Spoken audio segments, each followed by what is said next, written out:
Welcome back to the Bees Like That podcast. As always, I'm your host, Chris. I'm going to take an opportunity to be real with y'all, man, about some shit. And what I'm going to talk about is sensitive, and it may rub certain people the wrong way. It would have me some time ago, like in the early recovery. What I want to talk about or do my best to describe is the point in time in early recovery that many of us go through, right? So in active addiction, especially if we've been in active addiction for like quite a while, and I mean to the point where we've burned all the bridges, you name it, legal trouble, personal relationships, friendships, romantic relationships, familial ties, all of these things, right? Like we didn't stole from everybody. We didn't, lied and manipulated and cheated and done all of the dirty deeds, right? And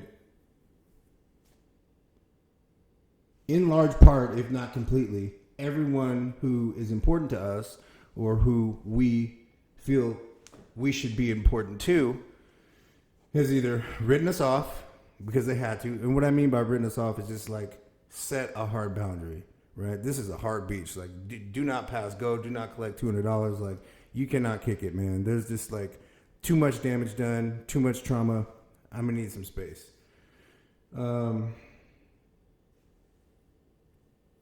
This is a hard position for so many of us to be in.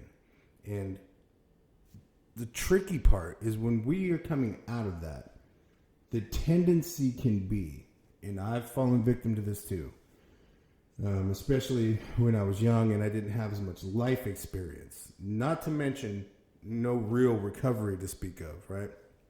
But I think the combination of being immature in life in general, lacking that like just lived life experience, as well as not ever having really, and if you're honest with yourself, like I had to be, never having really worked a program, never really having had a solid foundation or sustained recovery, not just abstinence, not just MAT. You know what I mean?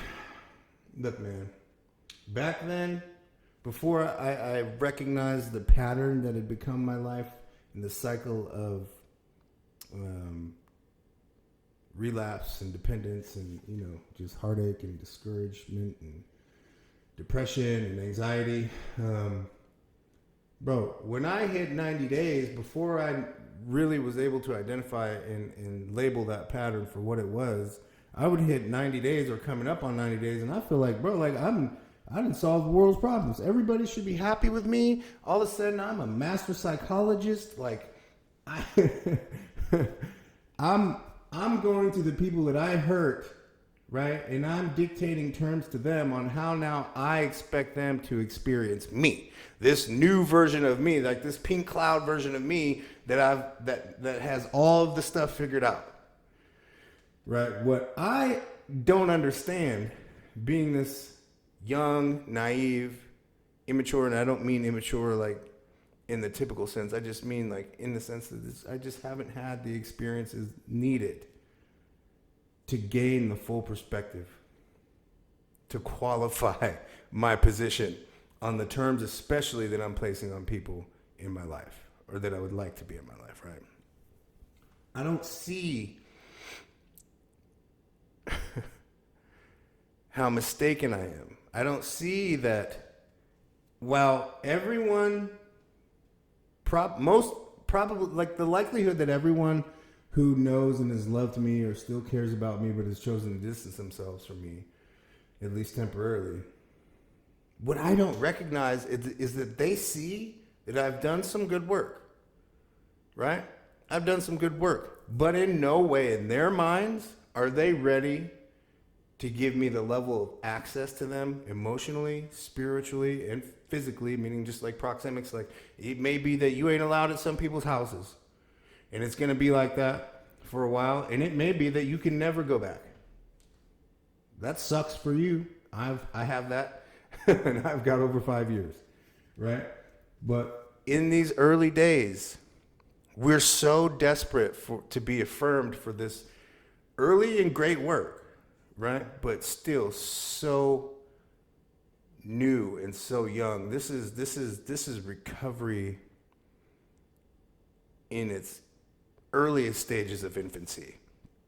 Like 90 days is phenomenal. We coin up for 90 days. We celebrate that. Shit, homies in the program might even buy you a cake and give you a card and like take you out for coffee and do all of the stuff. All of the stuff. But if you take your 90 days of all of these new positive, warm, fuzzy feelings, all of these wins, because bro, like it's like newbie gains in the gym. That first 90 days, you're hitting milestone after. You feeling like, but I'm just stacking wins, ding, ding, ding, ding, ding, ding, ding, and nothing. It seems like nothing can go wrong, right?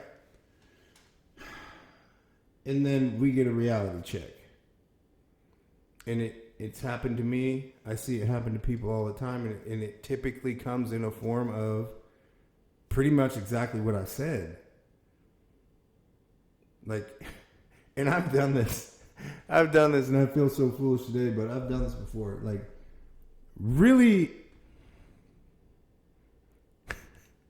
made the huge mistake and error in judgment thinking that my 90 days or whatever it is that I had now meant that I have the right to be heard, forgiven wholeheartedly and completely by any and everyone that I've wronged. And now I've even learned some new tools, right?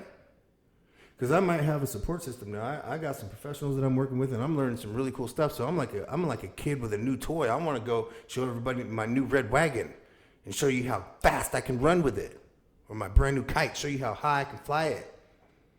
And my brand new recovery shoes, show you how fast I can run in them.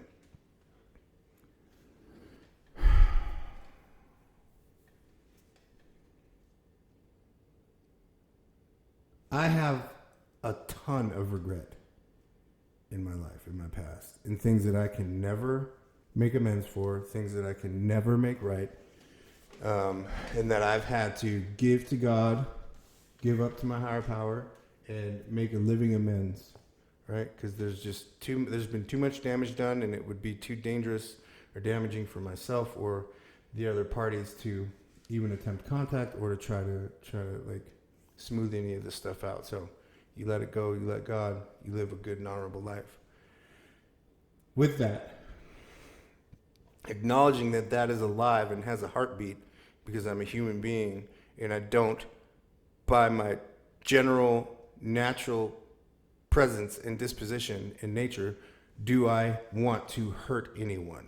Like, that's just not a goal that I have. It's not a goal that I've ever had. It's just not who or what I am. Even though I have that regret, I look back at my life in those periods of time where I got 90 days and I just like presumptuously just ran back into people's lives and had all of these really lofty expectations that are supremely unrealistic and honestly borderline inappropriate. It made a lot of people really uncomfortable because what I've done by doing this and having these and expressing these, especially in such a way that it's almost like an entitlement. What I've done now, and this is a trip, when I realized this is what I was doing, it changed my whole psychology about this, my whole approach, my whole thought process on this. But what I realized that I was doing in that moment, or those moments, with these expectations, especially early in recovery, was now I'm making all of that trauma, I'm making all of these amends, all of this bridge crossing. Now I'm putting the ball in your court. I'm making this your responsibility, so I can say to myself, no matter how disillusioned or like incorrect it might be, I can look at myself. This is the way that I use to reconcile. This is survival's tactic and skill. I can look at myself and say, well, damn, CP, you've done all this great work and you tried You tried to make amends. This is what the steps say you should do. You went, you tried to make these amends, and they turned you away. So that's their fault. That's on them. They're bad, which is wild, right? Because even with the long shot possibility, the Hail Mary, even with it being possibly true that I've healed and processed enough of that trauma and responsibility and accountability on my side, that I'm actually prepared and ready to engage in whatever reaction and accept whatever reaction I get from whoever this party is, even if that's the case. Even if that's the case.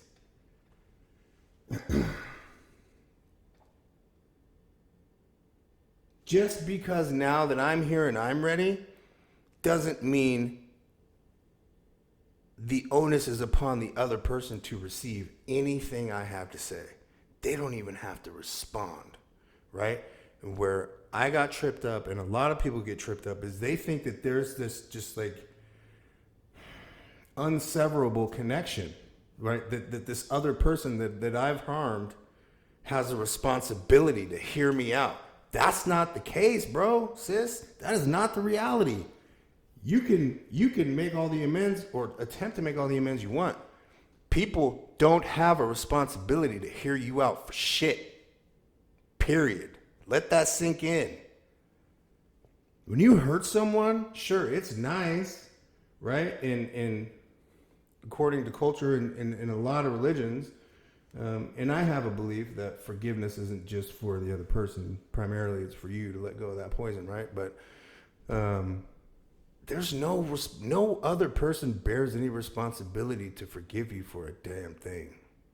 And it might just be the case that you never get a chance to hear those words from someone, or that you never get the chance to express to them any regret or any accountability or have discussions. So my advice to anyone in early recovery: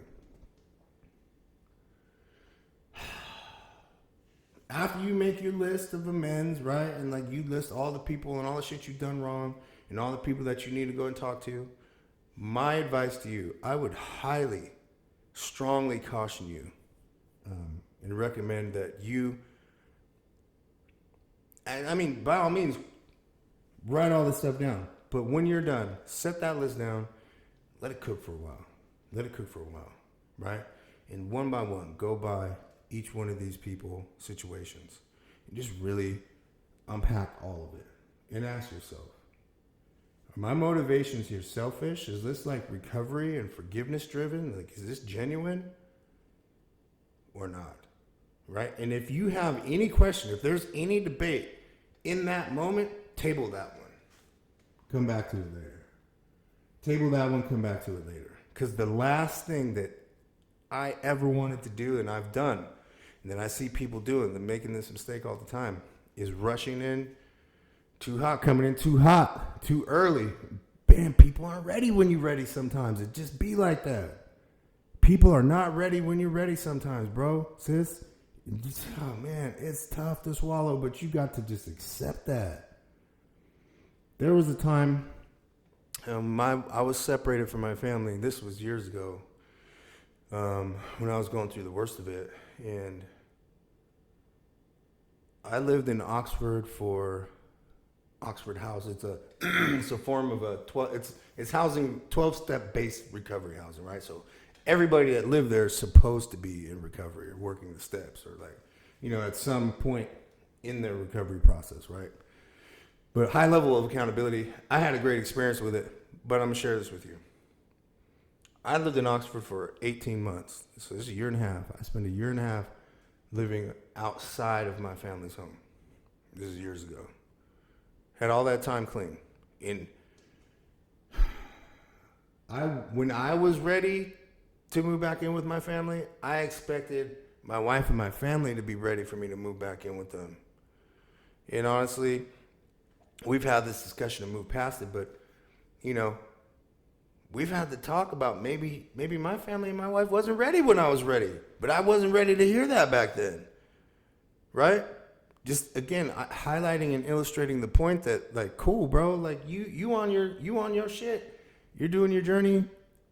Much love, bro. It's all love. You know what I mean? But listen, it's one thing to reach out, check your people's temperature, you know, due diligence, of course. You know what I mean? Like if these people and relationships are valuable to you, then I completely understand wanting to hold them close and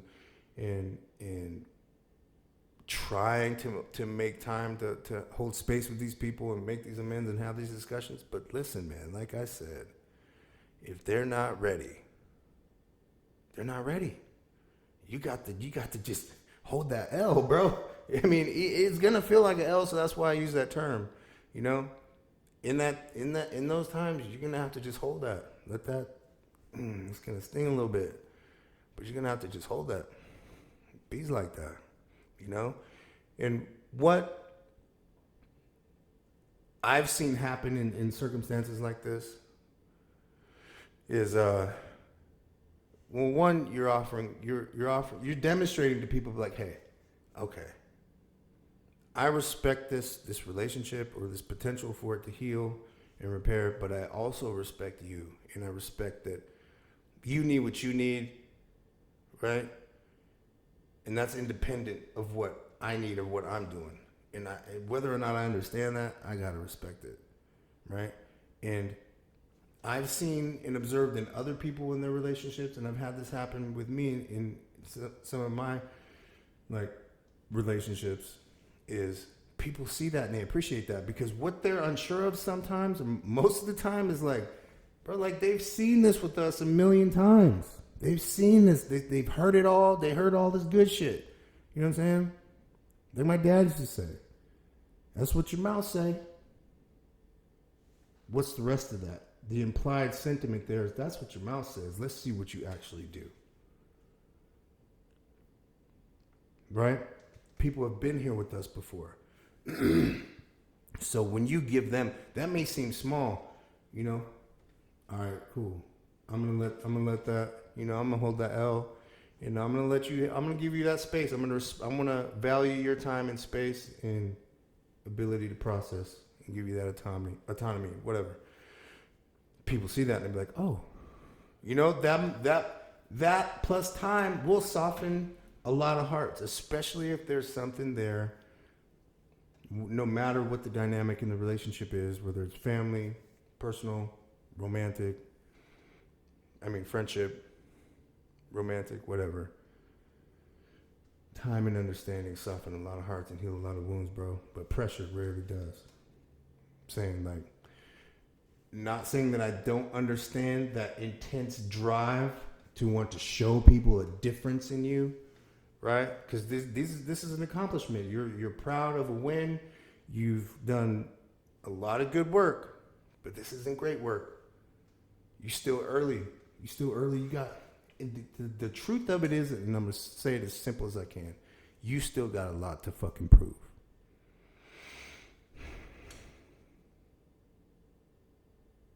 In that stage of recovery, we still have so much to prove and so much to learn, bro. Like, and plus the other side of that is stop trying to borrow trouble from tomorrow. Listen, if these things are meant to work out, if it's written for you, if God has these things written for you, they'll come back around, man, and he'll place it back in your path. You know what I mean? No need to try to force anything, man. If it's meant for you, God will bring it back in front of you. But in the meantime, take advantage of your ability to have, like, you know, the opportunity to work on yourself. Because let's face it, the more relationships you have in your life, the more energy you have to put into maintaining those if they're meaningful to you and you value them, right? That's why they say quality over quantity. And you begin to only understand this as you get older and you start realizing that life and time in this experience comes at a premium, and we need to spend it thoughtfully on the things that matter. I'm not going to list those because you already know.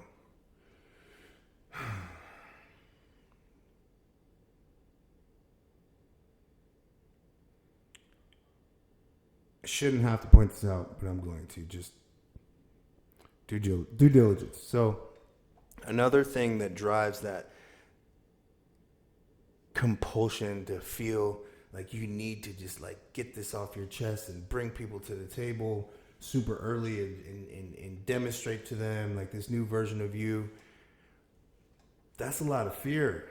That's a lot of fear, right? You want to rush to get these people back on your side, right? Because whether or not you recognize it, you've got in the back of your mind that little bit of doubt. You're not really sure about yourself either, so you don't know how long this momentum is going to last. So if you, and this is addict behavior, we all did it, but if you can get as many people back on this side of the line who are holding you in favor, if things go south and you find yourself behind the 8 ball again, you know what I mean? Chances are, I mean, even if most of those people jump ship right away, because that happens more frequently, you know, they start smelling the chaos and the trauma and the train wreck in the air, and they bounce. They're out. But at least when they're there, you know, then you have that weird sense of security and determined control, right? Because what's one thing that all addicts and alcoholics crave? In a world that is so uncertain and ambiguous, as much control over our direct environment and people therein as possible. Tell me, hey, look, if I'm lying, I'm dying. You know I'm not lying, though. Telling them the truth. What does Chris always talk about? CP, you only talk about shit that you understand. And I've lived through this. Mind you, I'm 46 years old this year. I know I don't look like it. You know what I'm saying? Looking good. Black don't crack, you know? All right. I'm not going to say that again. But I'm a bit older. 46. That's crazy. Crazy, dog. So I only say that to say that I've got 4.5 decades of living. Let's call it 3.5 of those, you know, from like 10 up, so 35 years, you know, of the kind of memories that I still hold that shaped my life and who I am and how I experience the world, right? So it just might be that some of the stuff that I have to say may add some value to your life and stop you from doing some of the foolish things that I had to do. Or that I went through. Not that I had to do, but that I went through. That I did and that I went through. Take it how you want to, man. Oh, snap. Well, looky there. And you see, now I'm gonna point something out, and then I got to go. So, it's 127. There was a point. So if y'all were kids, you know that this is around the time of day you start arranging to like do the transports, pick up the littles, pick up you know the kid transports, the school stuff. School's about to get out. So there was a point in time where I fucking hated this time of day. Not because I didn't want my kids around, but because this meant that I had to get my drunk, high, paranoid ass behind the wheel of a car with no damn license, knowing damn well I didn't need to be in there, and go pick up my kids, knowing damn well that I had no business behind the wheel, especially with no kids in the car, bro. Today it's not like that. Look, I got full coverage. L's is on point. No tickets, no fines, no probation, no nothing, man. No blow and go. Actually, truth be told, I've never had my own blow and go in the car. But I bring that up to illustrate that today, these days, I get pumped about it. I get to go check in with my son, see how his day went. Check in with the rest of the kids, see how their day went. It's cool, man. It's cool. And the biggest gift that I've been given and that I give to my kids is TIME. I have it with them and they have it with me.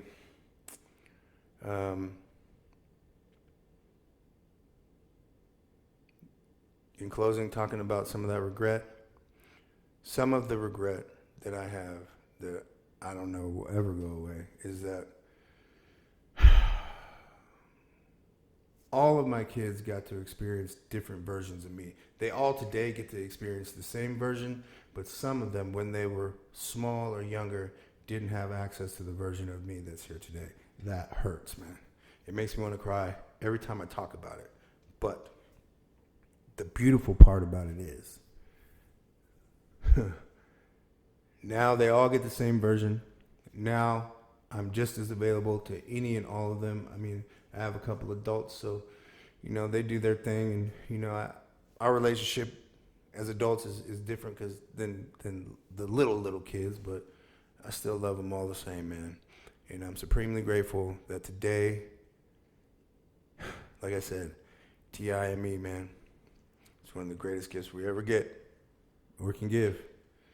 Let me get out of here before I start crying, man. If you didn't do it on the way in, please do it on the way out. Hit that like, subscribe, and post notification bell so you can stay up to date on all the cool, fun, wacky, and zany shit we talk about here on the Bees Like That podcast. Thanks for tuning in. Peace, y'all.